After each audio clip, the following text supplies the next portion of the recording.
Kebocoran cesium-137 di Cikande, alarm dini menuju era nuklir Indonesia. Indonesia belum memiliki reaktor nuklir, namun sudah mengalami insiden kebocoran radiasi. Ironis, sekaligus menjadi alarm keras tentang kesiapan sumber daya manusia, SDM, dan sistem pengawasan kita terhadap bahan radioaktif. Kasus kontaminasi cesium-137, CS-137, di kawasan industri modern Cikande, Serang, Banten, pada tahun 2025 menimbulkan kehebohan nasional dan internasional. Radionuklida ini pertama kali terdeteksi bukan di dalam negeri, melainkan lewat ekspor udang beku ke Amerika Serikat yang dinyatakan mengandung jejak radiasi. Investigasi kemudian menelusuri sumbernya hingga ke pabrik peleburan logam bekas di Cikande. Pemerintah melalui Bapeten, BRIN, dan Kementerian Lingkungan Hidup dan Kehutanan, KLHK, segera menetapkan kawasan tersebut sebagai insiden radiasi khusus, menutup area industri, serta memulai dekontaminasi. Namun di balik tindakan cepat ini, muncul pertanyaan mendasar. Bagaimana bahan radioaktif bisa lolos, bercampur dalam logam industri, dan menyebar tanpa terdeteksi? Kasus Cikande memperlihatkan bahwa bahaya radiasi tidak hanya datang dari reaktor nuklir, tetapi juga dari rantai industri biasa yang memanfaatkan logam bekas, scrap metal. Dari berbagai laporan resmi dan investigasi media internasional, beberapa akar masalah mulai terlihat. 1. Pengawasan impor logam bekas yang lemah. Banyak pabrik Indonesia menggunakan logam daur ulang dari luar negeri. Jika logam tersebut berasal dari peralatan medis, industri, atau riset yang mengandung isotop radioaktif dan tidak disortir dengan benar, radionuklida, seperti cesium-137 dapat ikut masuk ke rantai industri. Sistem deteksi radiasi di pelabuhan maupun pabrik masih terbatas, dan tidak semua titik dilengkapi Radiation Portal Monitor, RPM. 2. Kesenjangan regulasi. Regulasi limbah B3, bahan berbahaya dan beracun, cukup ketat, tetapi regulasi untuk radioaktif non-nuklir masih lemah. Banyak industri tidak sadar bahwa bahan radioaktif bisa menyusup tanpa mereka sengaja gunakan. Ini celah serius dalam hukum dan pengawasan industri. 3. SDM teknis yang terbatas. Inspeksi radiasi memerlukan tenaga terlatih, alat ukur sensitif, serta pengetahuan tentang jenis dan perilaku isotop radioaktif. Keterbatasan tenaga ahli di lapangan membuat proses monitoring seringkali formalitas, bukan pencegahan nyata. 4. Koordinasi lintas lembaga yang belum solid. Respons terhadap insiden ini menunjukkan adanya koordinasi cepat antara Bapeten, BRIN, dan KLHK, namun sifatnya reaktif.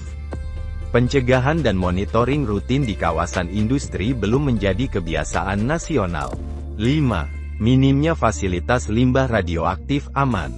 Indonesia belum memiliki fasilitas penyimpanan limbah radioaktif jangka panjang berskala nasional. Akibatnya, proses dekontaminasi menjadi lambat, dan risiko paparan lanjutan tetap ada jika limbah sementara tidak ditangani sesuai standar internasional. Kontaminasi CS-137 bukan hal sepele.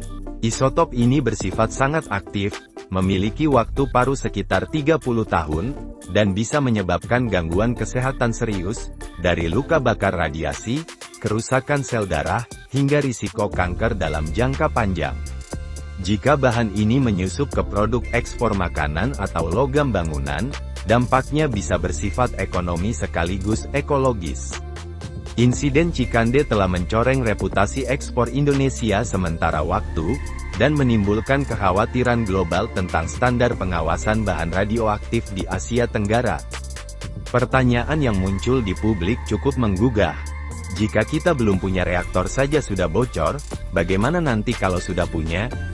Membangun pembangkit listrik tenaga nuklir, PLTN, atau reaktor penelitian memerlukan sistem keselamatan berlapis, dari desain teknologi, tata kelola limbah, kesiapsiagaan darurat, hingga kompetensi manusia yang mengoperasikannya.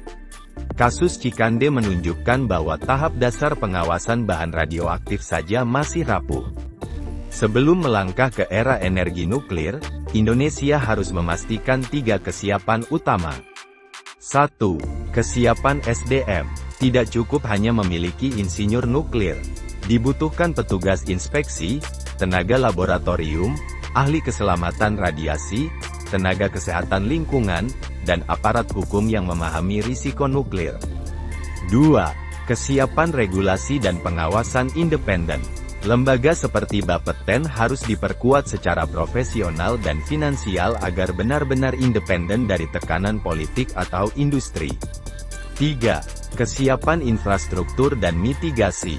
Dari sistem monitoring udara dan air, hingga pusat tanggap darurat nuklir, semua harus diuji melalui simulasi rutin, bukan sekadar rencana di atas kertas. Kasus Cikande seharusnya menjadi wake-up call nasional.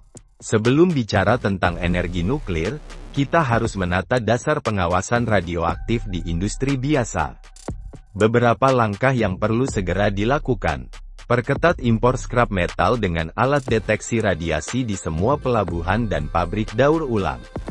Latih dan tambah jumlah SDM radiologi industri di setiap provinsi. Bangun fasilitas penyimpanan limbah radioaktif nasional sesuai standar IAEA. Audit seluruh industri logam dan medis untuk memastikan tidak ada sumber radioaktif terlantar.